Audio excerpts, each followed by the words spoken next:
Hello mga kabangkag, sa video na ito ay papakita ko sa inyo o ituturo ko sa inyo yung mga steps or next steps na gagawin po natin after po tayo magtanim ng kamoting baging.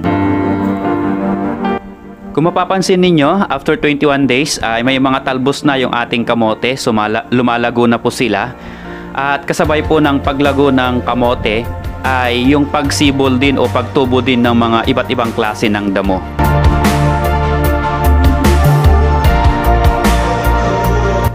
Ang mga damong ito ang isa sa mga problema ng magsasaka kung paano ito puksain o paano ito mawala sa kanilang pananim. Alam naman natin na kung madamo yung ating mga tanim ay syempre kukunti po yung magiging laman ng ating kamote. Ano po? So may mga experiences na po kami dito na hinayaan ng mga magsasaka yung kanilang kamote na maraming damo. So ang result po nun ay wala po silang naani, ano po, o kukunti po yung naani nila. I-share ko po sa inyo itong experiment na ginawa ng aking father last year at ito naman po ay okay, naging maganda po yung result. So paano natin puksain o patayin yung mga ibang klase ng damo dito sa ating kamote na hindi po maapektuhan yung mga kamote. So ito po yung lason or herbicide na pwede po nating gamitin.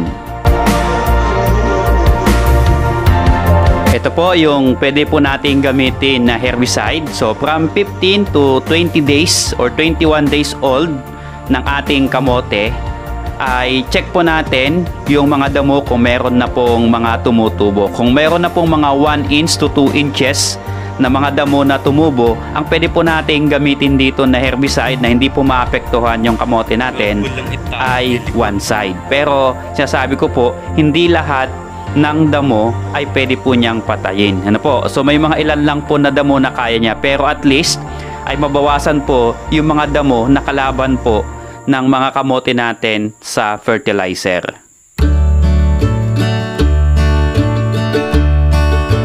Kaya ito, eksakto po ngayon, 21 days mula po pagkatanim itong aking kamote ay i-sprayan po namin ng one side.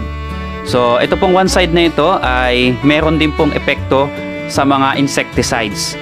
So may mga insekto po na kaya niyang patayin at yung iba po ay palalayasin niya dito sa ating pananim. Ano po? So maganda po itong one side na ito. Hindi ko po siya pinopromote pero ilang beses na po itong ginamit ng tatay ko at yung mga iba pa kanyang kasamang farmers sa pagtatanim ng kamote. Actually, sabi po ng tatay ko, mga 15 days pwede nang isprehan. Kaya lang nung tignan namin nung after 15 days ay medyo maliliit pa. Mga half inch pa lang po yung mga damo. Kasi medyo nag-summer dito sa amin. So medyo yung paglaki ng damo ay nakontrol. Ano po? Pero pag tag-ulan po talaga, yung paglaki ng damo ay mabilis. Ano po? In 15 days, meron na pong 1 to 2 inches po na damo. Kaya lang dito po sa aking tinanim, kasi po ito ay summer, medyo madalang po yung ulan. After 15 days ay wala pa pong 1 inch. Kaya ito hinintay po namin medyo lumaki pa po siya. Ano po? Kaya hinintay po namin na yung iba ay 2 inches, yung iba ay 1 inch. So saka po namin pina-sprayan. Kasabay po nito ay lagi po nyo yung tinitingnan nung dahon ng mga kamote.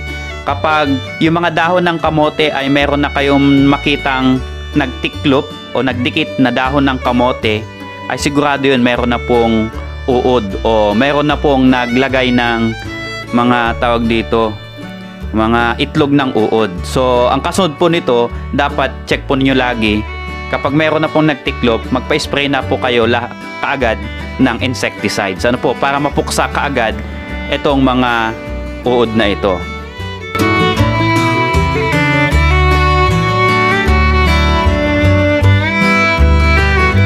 Kasi na-experience nung tatay ko nung mga nakaraang mga pagtatanim niya, kapag yung dahon ng kamote ay butas-butas dahil sa uod, ang epekto po nun sa laman ay meron pong mga, yung balat po ng kamote na laman ay meron din pong parang butas-butas din siya. Hindi maganda yung magiging laman po ng kamote, hindi po siya makinis.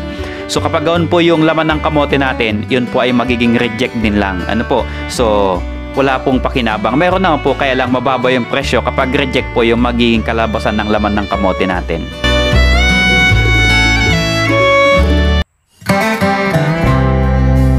Bali, ang binili ko po dito ay 1 liter po na one side at hindi po naubos lahat. Meron pong natira na konti na pwede pong gamitin sa mga susunod ulit.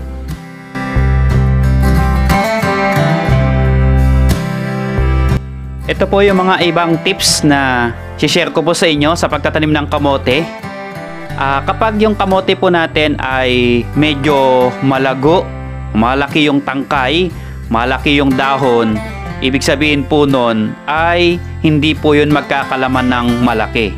Kasi yung pong fertilizer ay napunta po sa dahon at sa tangkay, hindi po sa laman. So ano po yung gagawin natin para makontrol yung paglago ng mga dahon at para yung fertilizer na dapat pupunta sa dahon ay pupunta sa laman, ay ito po yung ating gagawin. So ang gagawin lang po natin, kung may time po tayo, ay ikat po natin yung ibang tangkay ng kamote. Ano po? Pero magkakat lang po tayo after mga 31 days, mga ganon. Ano po? 31 days to 35 days. So depende po sa paglago ng ating mga kamote. Ano po?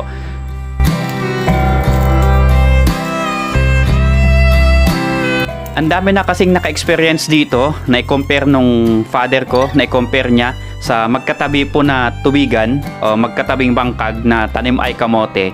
Ganito po yung nangyari. So yung isa ay malago, yung isa ay parang bansot. Ano po?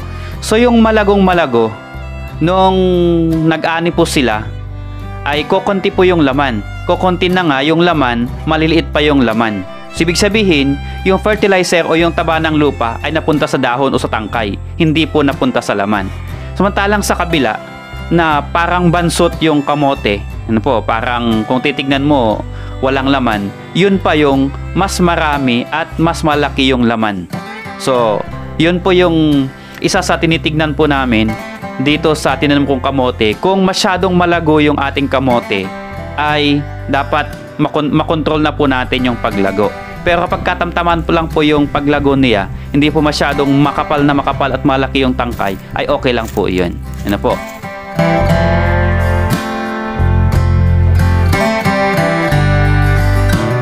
Sa mga susunod, i-share ko po sa inyo, ipapakita ko po sa inyo yung sinasabi kong malago at malaking dahon. Kung ganito po yung magiging mangyari sa kamote ko, ay gagawin po natin yung sinasabi kong pagkakat. Pero kapag hindi, ay hahayaan na po natin. So, i-share ko po sa mga susunod. Tingnan po natin o tingnan po ninyo kung ano po yung malago at yung katamtaman yung lago niya.